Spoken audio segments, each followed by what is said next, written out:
Hi ಎಲ್ಲರಿಗೂ ಹೇಗಿದ್ದೀರಾ? ಮುಂಚೆ ನಮ್ಮ ಚಾನೆಲ್ ಹೆಸರು ಶ್ರೇಡಿಂಗ್ ವೆಲ್ ಮದರಿಂಗ್ ಆಗಿತ್ತು. ಬಟ್ ಇವತ್ತಿಂದ it will be called as ವಿ3 ವ್ಲಾಗ್ಸ್. ಬೆಳಿಗ್ಗೆ ಬೆಳಿಗ್ಗೆ ಕಿಚನ್ ನೋಡ್ಲಿಕ್ಕೆ ಫುಲ್ ಟೆನ್ಷನ್ ಆಯ್ತು. But thanks to my cook ಅಕ್ಕ, ಅವರು ಕ್ಲೀನಿಂಗ್ ಎಲ್ಲ ನೋಡ್ಕೊಳ್ತಾರೆ ಅಡಿಗೆ ಆದ್ಮೇಲೆ. ನಾನು ಬೇಗ ಬೇಗ ಹೋಗಿ ಟೀ ಮಾಡುವ ಅಂತ ಹೋಗ್ತೇನೆ. ಆಗ ಗೊತ್ತಾಗ್ತದೆ, ಅಯ್ಯೋ ಟೀ ಪೌಡರ್ ರೀಫಿಲ್ ಮಾಡ್ಲೇ ಇಲ್ಲ ಅಂತ. ಸಾಮಾನ್ ತರುದು ದೊಡ್ಡ ಕೆಲಸ ಅಲ್ಲ, ಅದನ್ನು ರೀಫಿಲ್ ಮಾಡುದು ದೊಡ್ಡ ಕೆಲಸ. ರೀಫಿಲ್ ಮಾಡಿ ಬೇಗ ಬೇಗ ಕಿಚನ್ನಿಗೆ ಹೋಗಿ ಜಿಂಜರ್ ಅನ್ನು ಸ್ವಲ್ಪ ಕ್ರಶ್ ಮಾಡಿ ಟೀಗೆ ಹಾಕುವ ಅಂತ. ಬಿಕಾಸ್ ನನ್ನ ಹಸ್ಬೆಂಡ್ ಜಿಂಜರ್ ಟೀಯೇ ಕುಡಿಯುವುದು.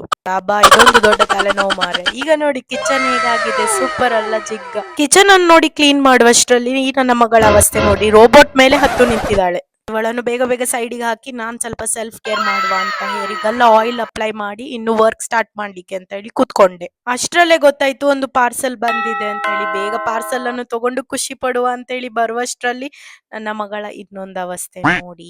ಇಷ್ಟೆಲ್ಲ ಮಾಡೋಷ್ಟ್ರಲ್ಲಿ ಲಂಚ್ ಟೈಮ್ ಆಯ್ತು. ಲಂಚಿಗೆ ಒಳ್ಳೆ ರಾಗಿ ಮುದ್ದೆ ಮತ್ತೆ ಸೊಪ್ಪಿನ ಸಾರು ಮಾಡಿದ್ರು. ದೇ ಸೇಮ್ ಅವರಿಗೆ ಕೊಟ್ರೆ they don't want to it. But ನಾವು ತಿನ್ನುವಾಗ ಬಂದು ಪದ್ರ ಕೊಡ್ಬೇಕು. ಎಲ್ಲ ಆಯ್ತು, ಸ್ವಲ್ಪ ಹೊತ್ತು ಕುತ್ಕೊಂಡು ವರ್ಕ್ ಮಾಡುವ ಹೇಳಿದ್ರೆ ಇಡೀ ಎಣ್ಣೆ ಚಲ್ಲಿ ರಾಮಾಯಣ ಮಾಡಿಬಿಟ್ಟು ಇದನ್ನು ಒರೆಸುವಷ್ಟರಲ್ಲಿ I was hell tired. Quickly wrapped it up and ಬೇಗ ಸ್ನಾನ ಮಾಡಿ ಬಂದೆ.